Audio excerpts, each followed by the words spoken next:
change happens.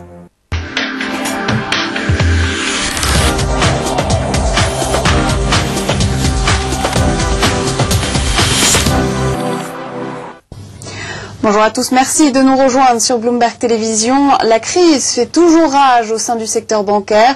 Dexia annonce une perte d'1,54 milliard d'euros. C'est 2 fois plus que ce qu'attendaient les analystes. Le groupe annonce par ailleurs la vente d'une branche de sa filiale FSA.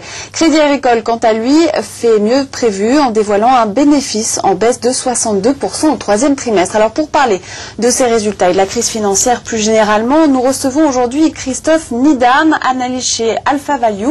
Monsieur Needham, bonjour. Bonjour. Alors cette perte d'1,54 milliard d'euros pour Dexia, c'est quand même très inquiétant. C'est effectivement inquiétant. Cela dit, on s'attendait un petit peu à ce type de résultat chez Alpha Value, car il faut dire que la croissance en 2007 des activités de FSA aux États-Unis était pour nous un souci. Même si la direction de l'époque le présentait comme une opportunité, on se rend compte finalement près d'1 an plus tard que c'est plutôt une catastrophe. Alors, est-ce que c'est FSA principalement la seule raison des problèmes de Dexia? Alors, c'est la principale raison des difficultés de Dexia. FSA était donc un fameux monoliner insurance. Et en l'occurrence, lorsque en 2007, certains des autres monoliners ont réduit la toile parce qu'ils avaient déjà des difficultés, eh bien FSA s'est, disons, lancé dans la brèche.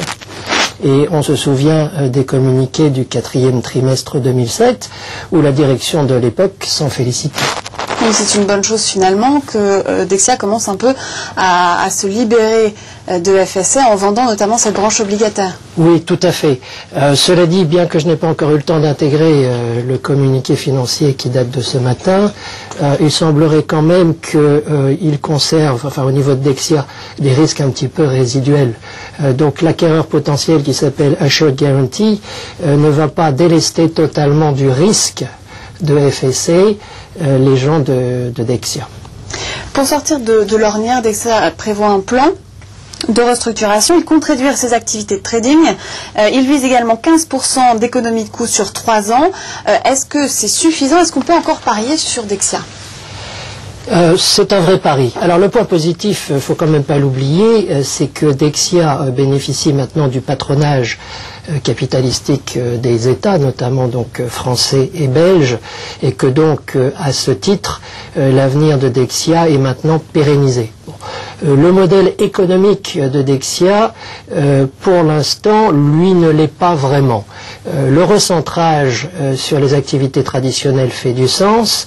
Ce qui est quand même quelque part un tout petit peu perturbant, c'est qu'il a fallu attendre une crise financière qui touche beaucoup d'acteurs d'ailleurs, pour se rendre compte que les activités de trading pour compte propre, finalement c'était des activités de hedge funds internes aux banques. Quand on y réfléchit bien, parce que finalement le bilan d'une banque est fongible, au passif d'une banque, vous avez 4 types de ressources. Vous avez les capitaux propres de la banque en dur, vous avez éventuellement des obligations à long terme émises sur les marchés, puis vous avez les refinancements entre banques sur le marché interbancaire, et enfin la dernière brique du financement, ce sont les dépôts des clientèles. Bien, mais cet argent, il est fongible.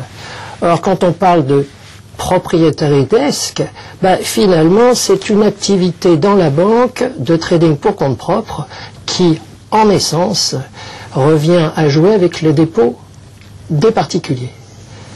Là où c'est également un petit peu choquant, et on s'en rend compte aujourd'hui, c'est que ces dépôts disposaient, et tant mieux pour les clients, d'une garantie implicite des États. Donc quelque part, quelques banques ont spéculé avec l'argent des déposants et la garantie de l'État. Oui, bien sûr. On va parler de cette crise plus en détail dans quelques instants. Parlons avant de Crédit Agricole qui a également présenté ses résultats avec une perte seulement de 226 millions d'euros, alors seulement si je puis dire. L'avenir de Crédit Agricole est un peu plus radieux que celui de Dexia selon vous? Oui, et ceci pour une raison assez simple, c'est que le groupe Crédit Agricole est quand même une banque dite universelle. Alors, faut être évidemment prudent avec le concept de banque universelle.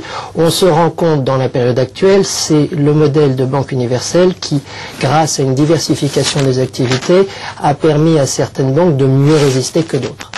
Cela étant dit, si le modèle de banque universelle revient à, disons, prendre des risques inconsidérés avec les dépôts de la banque de détail dans les activités de banque d'affaires, ce n'est pas non plus une solution.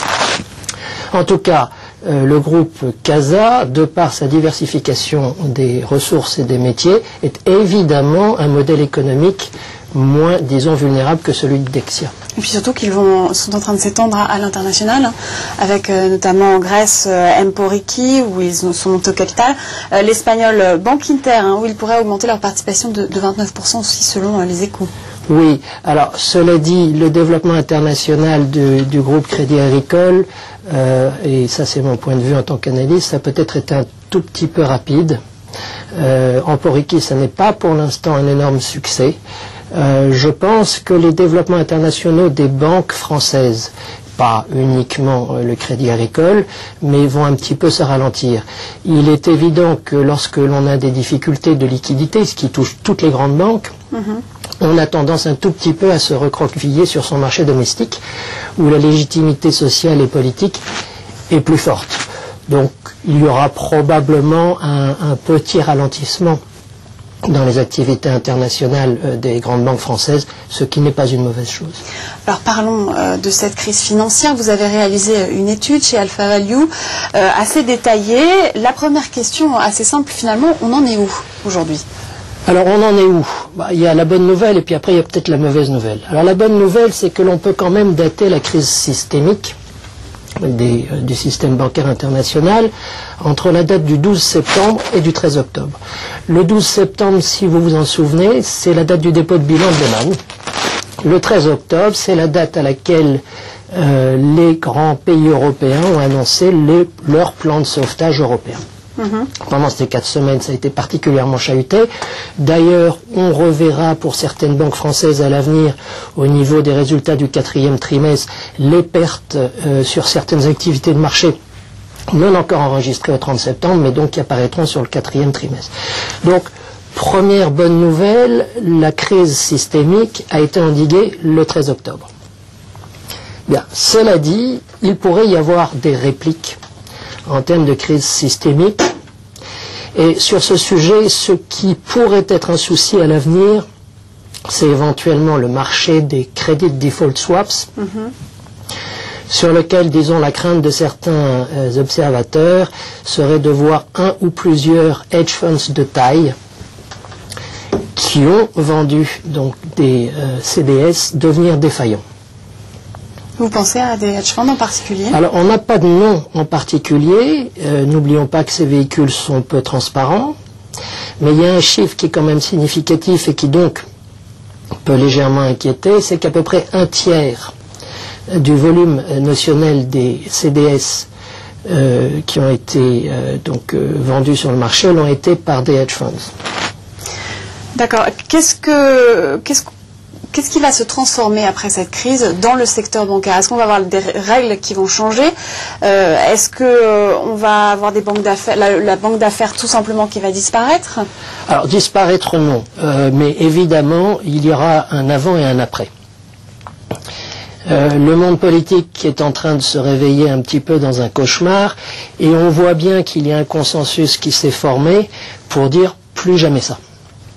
Donc le côté plus jamais ça, ça veut dire pour les banques plus de régulation. Ça veut dire des modèles économiques qui, plus régulés, devraient pouvoir prendre moins de risques. C'est la bonne chose. Évidemment, les rentabilités vont baisser. Mais la baisse de rentabilité à venir des banques n'est pas obligatoirement choquante si les risques pris sont eux-mêmes plus faibles. Donc du coup, la création de valeur économique par les banques pourra perdurer, mais avec des profils de risque beaucoup moins importants. On va avoir une baisse des capitalisations, Alors, retour sur capitaux propres. Oui, le retour sur capitaux propres, ce qu'on appelle le ROE, Return on Equity, avait atteint un point haut sur les 35 banques européennes que nous suivons, qui était 18% en 2006. Ça devrait baisser à peu près 8% en 2008. D'accord. Très bien, mais écoutez Christophe Needham, merci beaucoup pour toutes ces explications. Merci d'avoir été avec nous.